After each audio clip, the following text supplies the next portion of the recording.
malam dengan sepenuh-penuhnya memohon kepada subuh.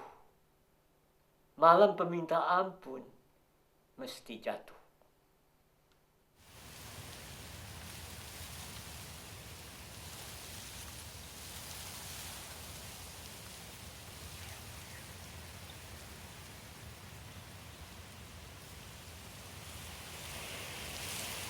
Karena dalam tahun 2019 saya dihubungi oleh Salihara dan Ivi, apa bisa saya dalam tahun itu datang ke Jakarta untuk mempersembahkan acara kecil.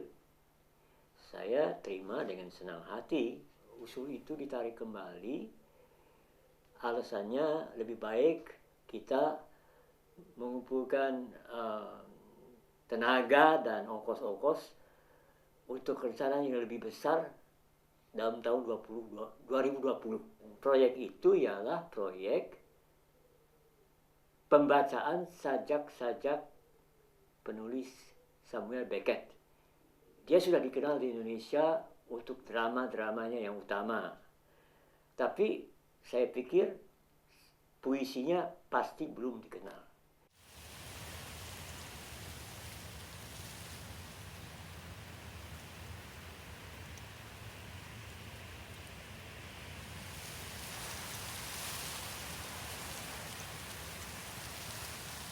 Yang ditanya siapa pengaruh untuk sastra dalam abad ke-20, yang nama pertama yang muncul itu Samuel Beckett. Dan Samuel Beckett itu dalam tahun 1969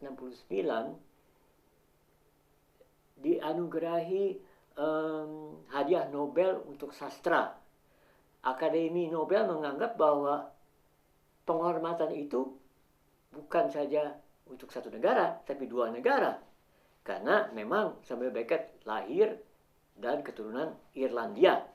Tapi dia menetap di Perancis sejak tahun akhir 30-an, 1930-an, sampai meninggal tahun 1989.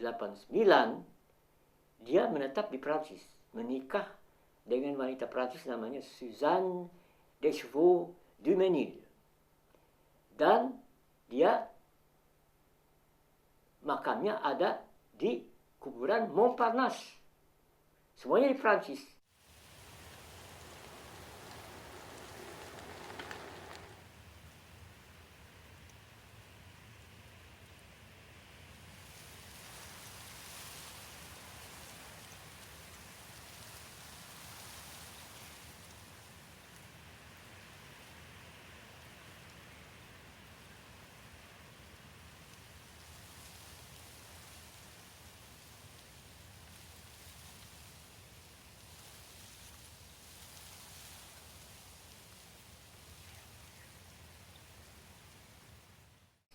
Waktu Perang Dunia Kedua, dia turut serta melawan penjajah Nazi Jerman, apa yang disebut di bawah tanah, resistance.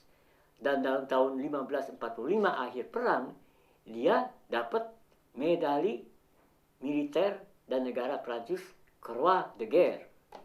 Dan Beckett itu menulis drama-drama besar seperti Menanti Godot dan Endgame.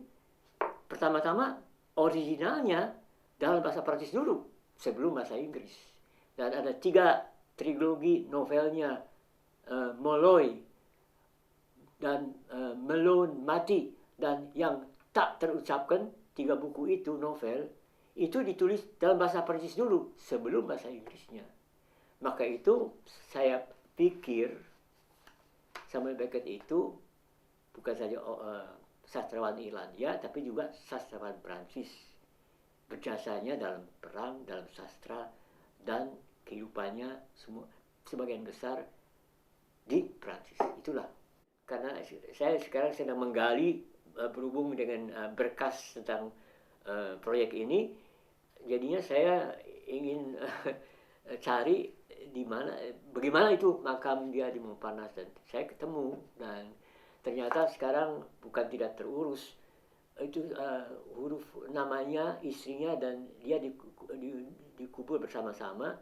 Namanya itu dalam bas-relief, arti di relief yang dicokel itu loh nama-namanya. Dalam batu makamnya itu. Tapi catnya sudah hilang, tapi catnya itu cat emas. Jadi saya pikir dilihat-lihat itu mesti dicat kembali supaya namanya muncul kembali. Jadi itu susah dibaca tadi itu di kuburan itu.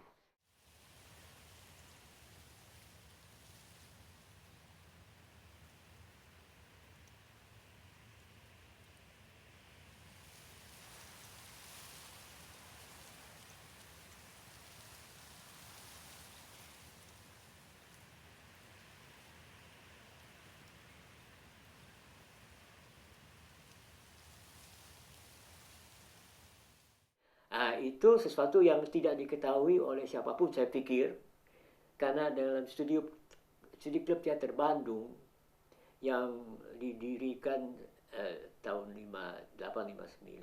1958-59 kebanyakan dengan orang-orang dari seni rupa ITB dan didukung oleh pikiran rakyat, pers dan mesenas dan sastrawan-sastrawan seperti Iwan Simatupang.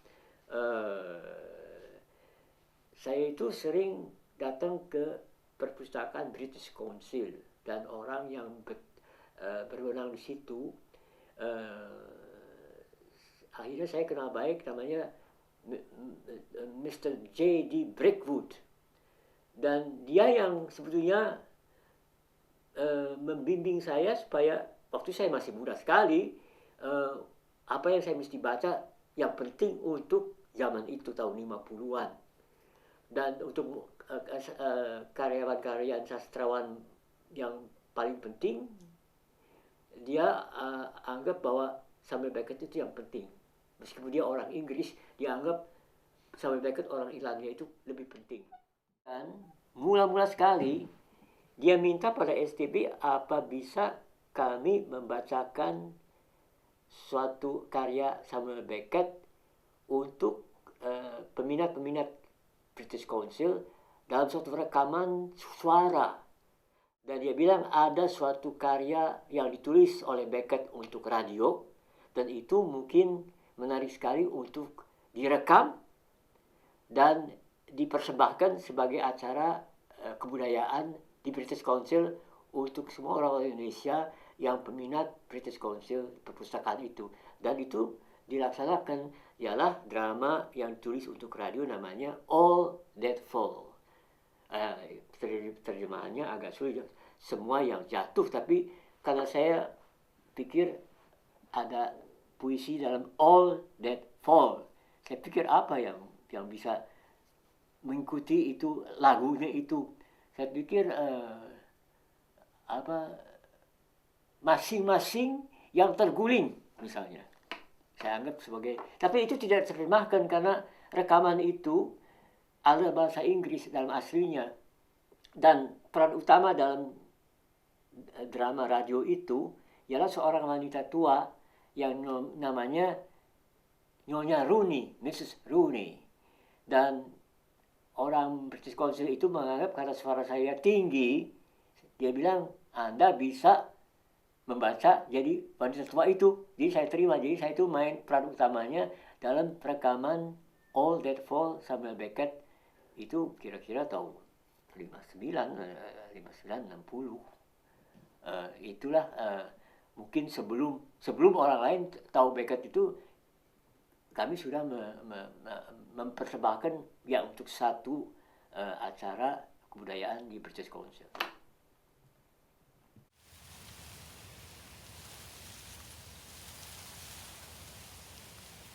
Waktu saya tinggal dekat Montparnasse juga di Rue d'Assas, dan sampai Beckett tinggalnya waktu itu di sekitar Montparnasse. Suatu ketika malam-malam, tidak terlalu malam, saya nggak tahu, saya lagi nunggu di metro, mungkin mau ke Cinematheque di Chaillot, Cinematheque Museum Film di Chaillot, dan tiba-tiba di seberang saya lihat ada orang yang masuk turun mau ambil metro. Wah, itu Samuel Beckett. Jadi saya tuh bengong saja, dia lagi nggak ada banyak orang waktu itu, udah agak malam sih ya. nggak banyak orang, dia lagi nunggu metro, tapi kejurusan yang sana, saya kejurusan yang lain.